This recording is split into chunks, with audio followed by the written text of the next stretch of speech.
morning. Good morning. Good morning. Here we are again Right. on the third week of the subject of why can't we have Yeah. And something happened this morning that kind of synthesized this issue. Why it happened, how it happened, what you do with it. Here I'm minding my own business, doing the best I could. Doing the best I could. And somebody said to me, do you have your music arranged? What are you laughing? Nobody said it. That's right,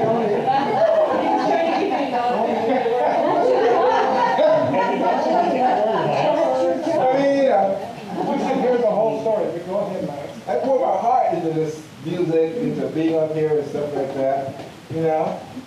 And this person said to me, do you have your music arranged? Well, why? Why? No, I don't have my music arranged. You just mentioned the order of the music. You know, well, make sure you put the first music on top and the second music on the bottom. And he was talking to me. You know? And I'm going, okay, so I arranged my music. And I'm thinking,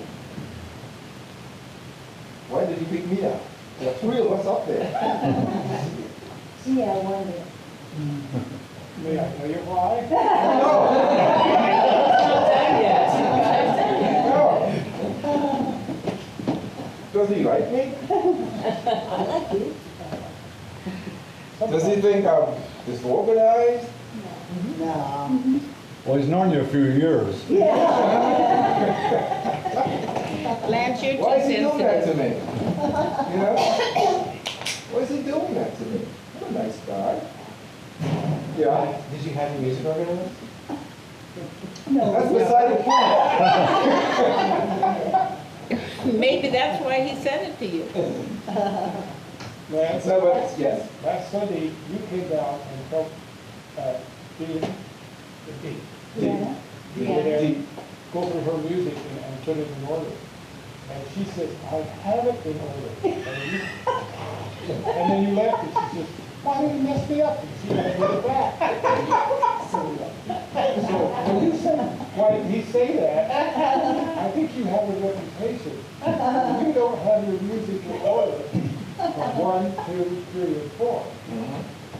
So you have a different way of organizing.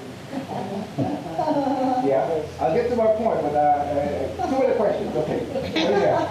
What do you have? Well, in light of the fact that this is about why don't we all get along? And I think, because of some things that I've been reading this week, is that when things happen, and especially when we can say, why does this always happen to me? I think it's the universe's way of saying, because it belongs to you. Okay? Nothing comes to us that we're not ready to hear, that we're not ready to work on. We just have to recognize it. So if we're saying, why is it always me? Yep. You need to find out, why is it always me? Sure. Might be one more answer. Okay, go ahead. I'm just saying, like, if everywhere you go, there's a problem, consider, I'm not saying you, I just mean in general to the world. Get everyone. This came up recently in an outside church conversation I was having with just people that are kind of difficult. I'm like, if everywhere you go, there's problems. I'm just saying. Different strokes for different folks. That's very true. Yes. No, from what what they were saying, if it's a lot of times our perception. So let's say you perceive him to be a wonderful, helping, caring contributor to your life.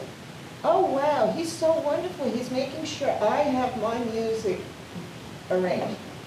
And then you go and have another experience, somebody asks you a question, oh, they're making sure that I'm, they're so helpful. So then you perceive the world as one big, happy, helpful, all these people are so helpful. On the other hand, let's say a person perceives, how come he's picking on me? Why did he ask me that? What is it? Then you're perceiving everybody is against you and suspecting you of not, performing to standard and that kind of thing. So that's like what Rochelle's saying, what's the common denominator? You have to then change your perception of what people are bringing to you, then it's like what you put out there, people bring to you, and on and on and on. Yeah. Good. Well, we've been talking about this 2 weeks, and this started the third week, and usually I take notes, but I didn't for the last 2 weeks, and we sat down there, and I sat down. We went over the previous 2 weeks, and what kind of came came into form was, if I had a board, I'd put it on the board, but it seems like conflict's got two sides, and it's got a common that affects both sides. Okay, let's put things in perspective.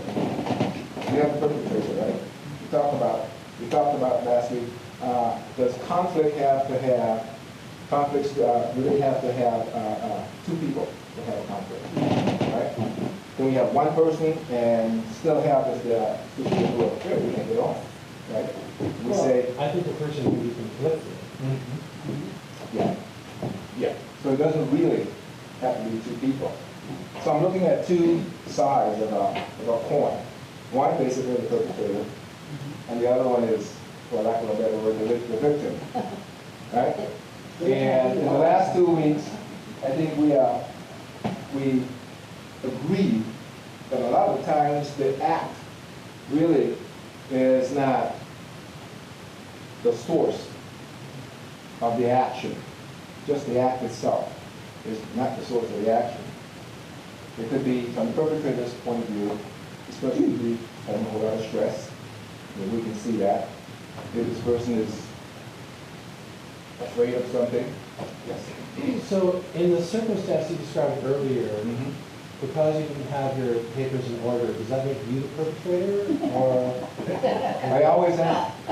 So are you. We're all perpetrators and we're all victims. Okay. Right? We're all. Okay. Right? Because I could say something. Last week I gave a little story that Laura, you weren't here. But I was so upset with you last week. Yes. Because you said to me, I was here talking to you, nice, wonderful conversation. And, well, geez, well, why do you have to flip me off? Yeah, I'm going, I didn't flip you off. Yes, you did. Yes, you did. Hurt me to the core. Oh, yeah, I'm talking to Laura. My glasses are falling down, and I'm going like this, right? And she said, oh, no, flip it off. I said, no, I wouldn't flip you off. So things can happen, right?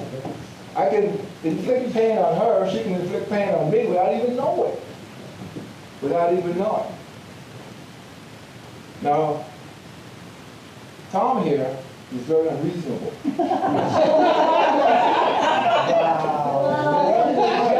First time. He's very unreasonable, right? We talk about how do we resolve these kinds of issues. And to share his request says, well, sometimes what we talk about and suggest not always work, right? I can't go and talk to this guy. He doesn't listen to me, right? He's unapproachable. So we have this issue where I have a problem, and the way to resolve this is to talk it out. Try to understand his point of view. Give him a hug. Something. But he's unapproachable. I'm hurt. And I need to reconcile this within myself. The discussion today is how do we reconcile this within ourselves. How do you reconcile this within yourself? You see. Why do you say he's unapproachable? Oh, he's kidding. He's it's an Don't you know this example. guy? Yeah, I do. Lance, they're taking your litter. I know. I know. It's just an example. I thought, boy, I never knew Lance was so sensitive before. Yeah. Oh, I'm very sensitive. I'm very sensitive. That's, Okay, I think you guys all know, I'm just making a point, okay? You know that, right? Yes. Okay. oftentimes I think it's because you have an elephant. One person sees the tail, I see the trunk, but we're seeing the same elephant. Yeah. I've had some familial challenges in my life, dealing with people in my family and close that just are really difficult to cope with. And, I have come to a place in my life, in my mind, in my heart, where I can just let them go by without having to engage with them directly. And it was a struggle. It took me a long time to get to that place. I still struggle with it from time to time, but I realize intellectually and emotionally that's how it has to be. Because if I continue to approach them with a certain sort of expectation, it's just going to cause me harm. And I can't blame them for that, knowing what I know. So I have to take responsibility for my own thoughts, feelings, and actions, and act accordingly. So this. Yeah, that brings you peace. Yeah. I mean, that resolves it for you. So I guess what my point is, so much of it is taking responsibility, owning as much of it as possible. Okay. Okay. I guess part of what came out in the last couple of weeks was, when someone comes at you in a threatening way, like we said, a lot of times it has nothing to do with what they're saying to you, with the issue that they're talking about has to do with something else in their lives.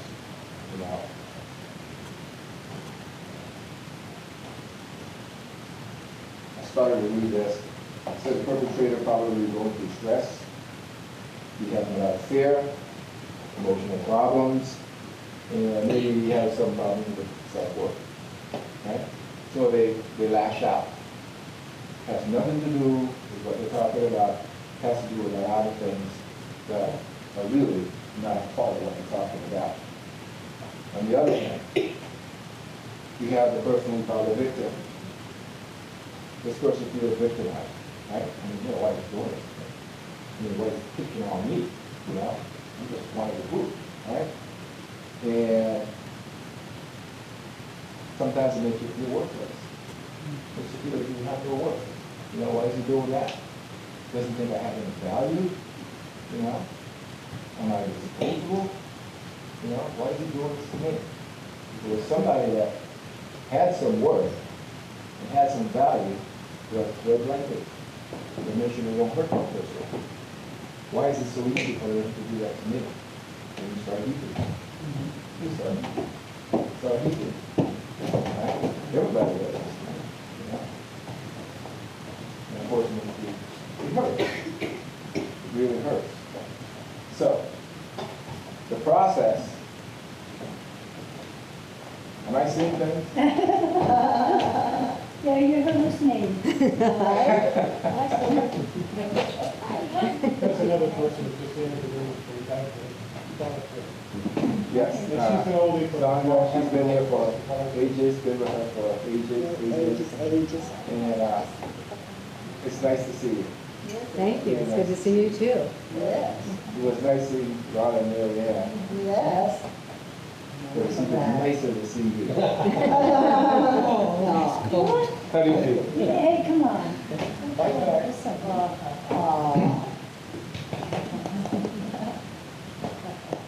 How do you feel, Rod? Oh, I'm 70 years old, I'm used to BS. Hey. Yeah, that's what. And maybe that's a good answer. Maybe that's a good answer, right? Don't take it personally. Right? Just do not take it personally. Roll off your back. Because a lot of times it has nothing to do with you. It has nothing to do with you. Right, buddy? Most of the time. Yep. 99.9% of the time.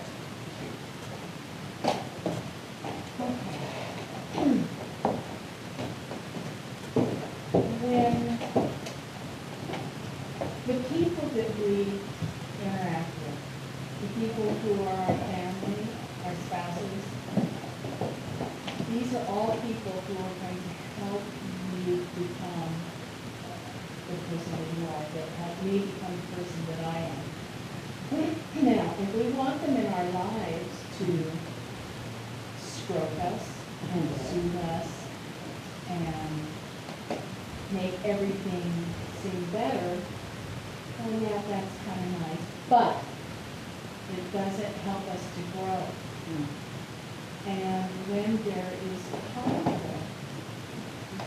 it is a wonderful opportunity for growth. So you can look at something as, God, why is it always, why is it always me? Or, yeah, he's had a bad day. Or you can see what kernel of that is there that you can learn and grow from. And if you are growing well and recognize that you are responsible for being your own person, that you are knowing yourself, and that you do not need to react to someone else, then it's an extraordinary opportunity. It's an extraordinary opportunity for growth and becoming the person that you hope to be. Okay, can I see a hand over here? Yeah, that was Was that yours? I think that's basically what we're talking about, is this person that you work with thinking you would say that you screwed up or something bad, and really went after you. I think when those things happen, we learned a long time ago, you can't change somebody else's opinion, views, or their attitude. I mean, that isn't your responsibility in life, is to make somebody else better. The only thing you can do is work on yourself. So when things like that happen to you, and this person thinks you need to figure out, what did I do that caused her to react that way? How can I change things so that doesn't happen again? The only person that you can take care of is yourself. That was the opening song in today's music that we sang together. Things happen to you, but you can only take care of yourself and look for yourself.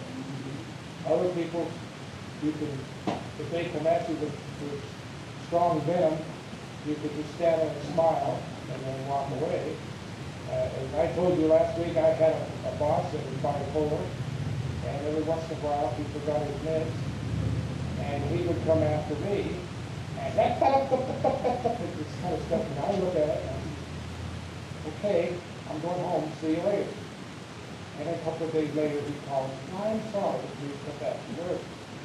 So I didn't stand there and win an argument, or excuse me, I tried to figure out, what did I do that caused me to, well, I learned that I should just shut up and just get out of the way.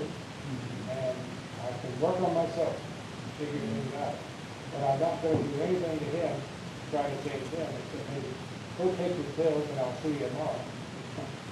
So if you can't change other people's way, you try doing that, then go get a job as a psychologist instead of that stuff, so then you can help people out and then you're prepared to get now.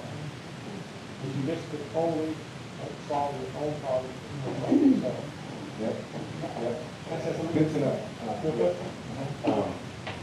So everyone in here is an aspect of myself. We're all aspects of each other.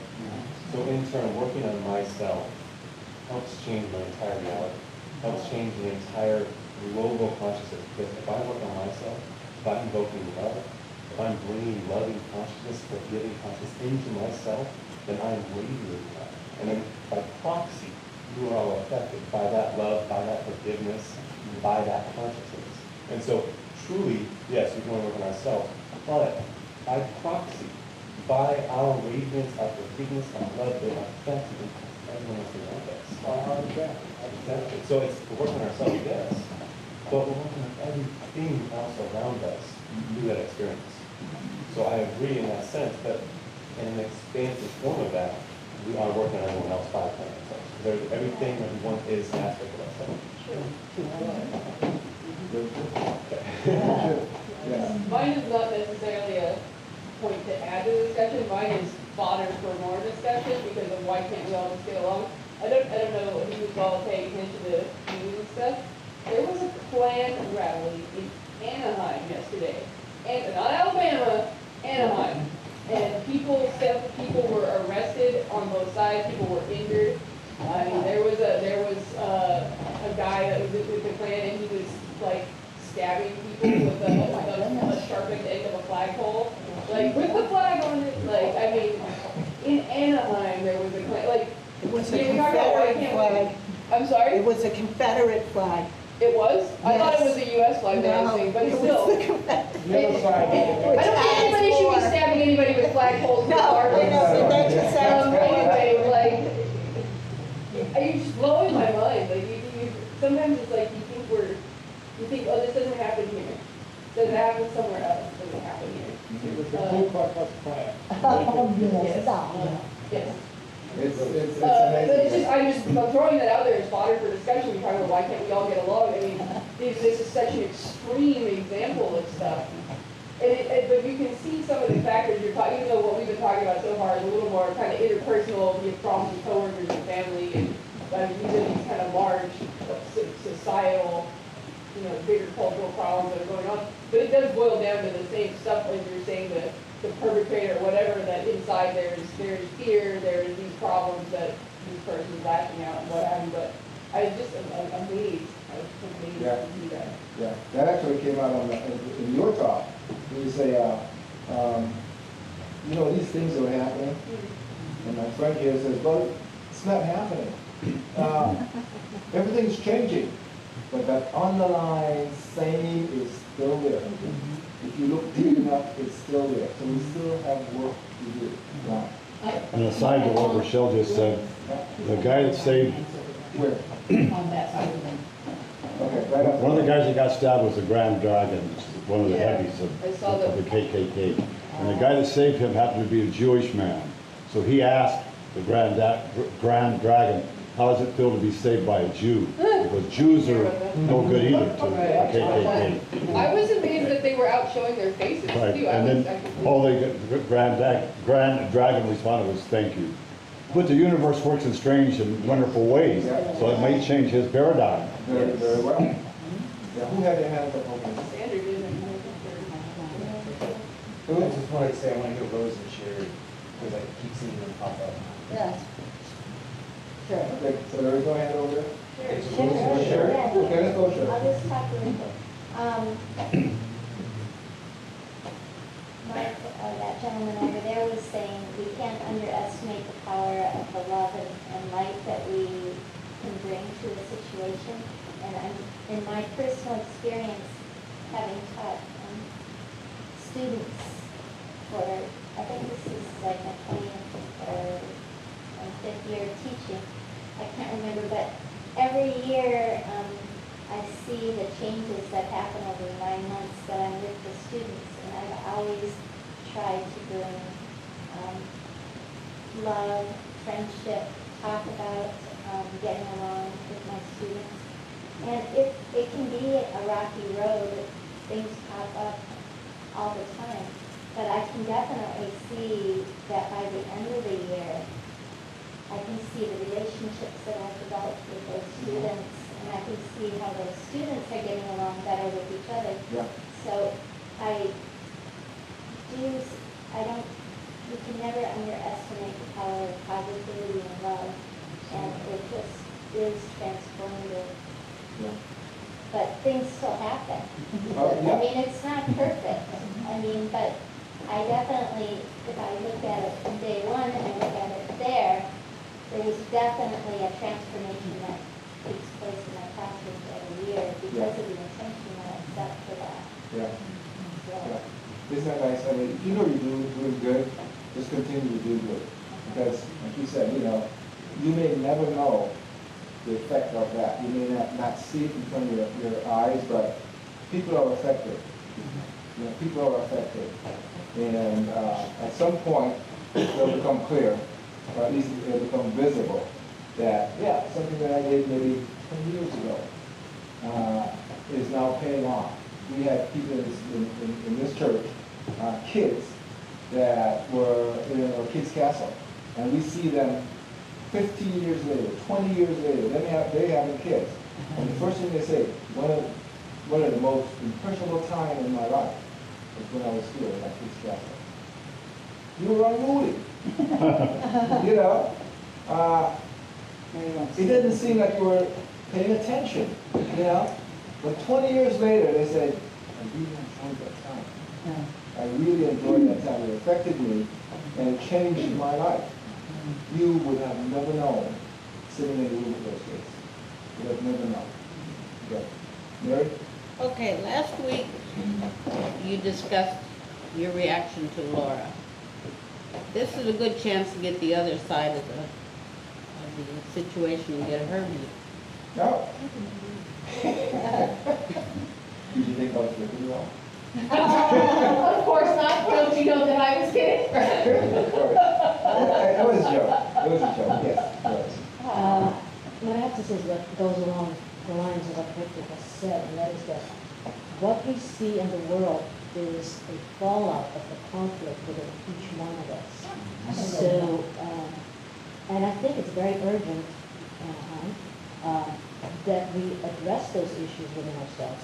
And I want to go back to the fact that what happens outside of us, in front of us, whatever situation we're in, is nothing but a reflection of our inner world. And so how we react, we need to observe our reactions, because most likely, because of our conditioning, because of our upbringing, because of the influence of our teachers, our parents, that's where we find the solution. And we need to transmute that anger, because that's what it is, fear and anger goes hand in hand. We need to be able to transmute that energy into the other part of ourselves, which is the divine part. So there's always going to be a war within us, which is between the divine and the human. Yes. I got to see my father not too long ago.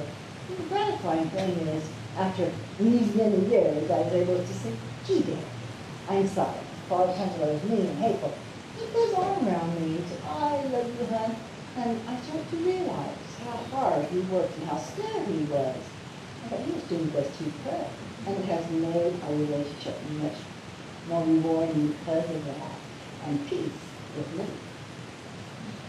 Sandra? Yeah. Well, I was just going to reiterate kind of what I was trying to say earlier, which is that sometimes you find yourself in a healthy circumstance, whether it's conflict or otherwise, and it's okay to remove yourself from that circumstance. There can be a reward in staying and in trying to become the smooth stone. But when there's so much grit rubbing at you, eventually there's not going to be any stone left. So it's okay when circumstances are unhealthy to say, love you, thank you, I'm going to go over there now. And I think a lot of people struggle with that for a variety of different reasons. And I don't think it's a bad thing to do. Self-care is actually a very important part of spiritual practice. Yeah. Yeah, I was thinking about something on this morning. I think maybe it related to that future. Because I just told it. Yeah. I was thinking, when somebody does something to you, sometimes we get this feeling that now we're entitled, right?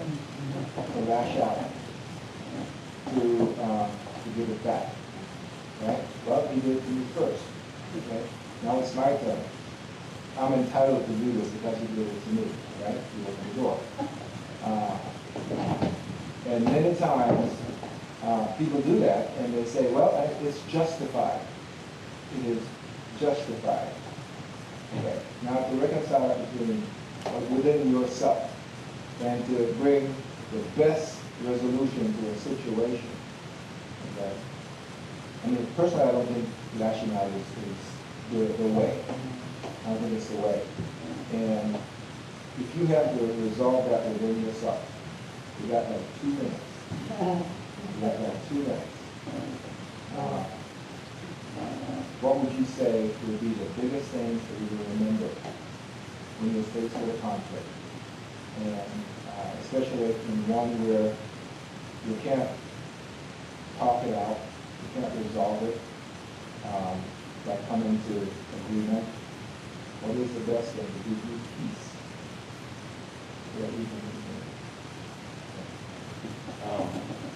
we all have an infinite divine source inside of us.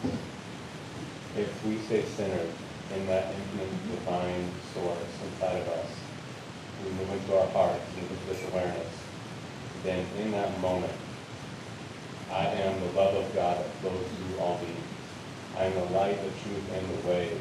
If we can affirm these things inside of us so often that it begins to exude from us, and we live from this exuberance, then in every conflict, you see that conflict as a perfect unfoldment of life. Because in conflict we evolve, and every moment in our life is about the evolution of our spirits. And so we get to evolve through that conflict, we get to evolve through that pain, we get to evolve through that fear. And there's an acronym for fear. It says feeling excited and ready. FEAR. Feeling excited and ready. I'm feeling excited and ready to express source through me during this moment of pain, of conflict, of fear.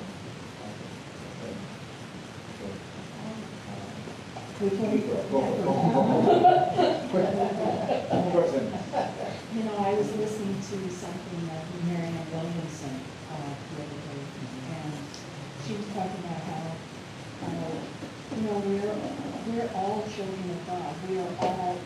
We all have that innocence of who we are spiritually and ultimately and universally.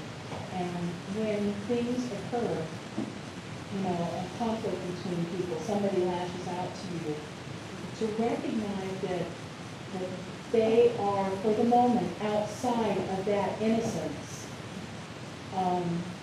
And if you can reconnect with how we are all connected, you can be tempted to now also get out of your innocence, or you can choose to stay connected to that we all are a part of, and recognize that they are having a moment, that they are not feeling connected right now, and you can leave it there. And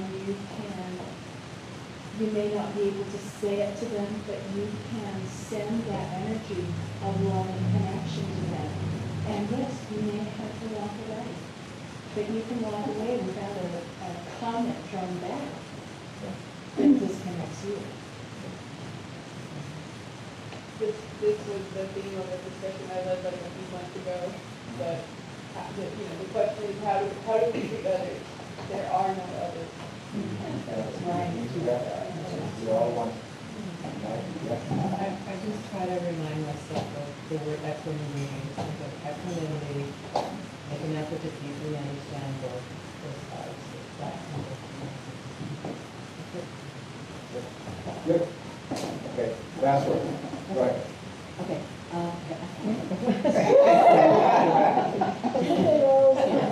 You forgot? Oh, yeah. What brings me peace is the fact that no matter how ugly in my mind that image is of myself, just to accept that's within me. And be truthful with myself, be honest with myself, and accept that that's part of me. And then I can move on, and that'll bring me peace, and I can be my divine self. And I can be my manipulative self on occasion. Tom had his hand up. Okay. Did you? Yeah, I did. Oh, I saw it was like up and down, up and down. Okay. A little while ago, just know. and really just puts a little bit more succinctly, same thing with the Warren Victor stuff, next to the words of our founder, Damien, because in frictional situations, respond rather than react. Say that again? Respond. Yeah. don't react. Yeah, it's fine. Good work. To answer your question, what do we do in a situation like that? A lot of times humor is the best thing you can do. Tom's father was one of those guys who, I watched him sit on a tree stump when we had a rain and walked out the road, and they were going to decide how to fix it.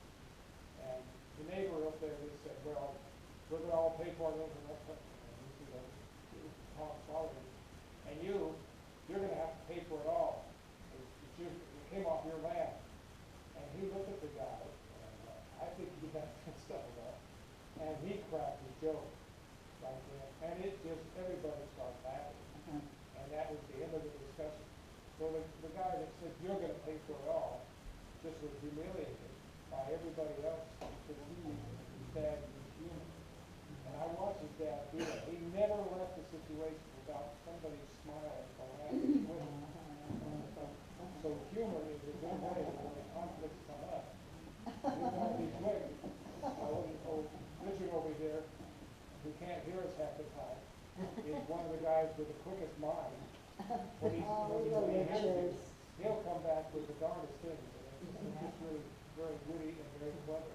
Is that right, Richard? Yes, Richard, that's right.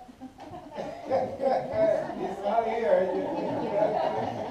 Is he only? Yeah, but he is. He's one of the wittiest guys around. Oh, we can probably say all in unison, we love Richard. We got you that way. Okay, yeah, it's 45 after, I guess. We're over. Thanks again. Who's next?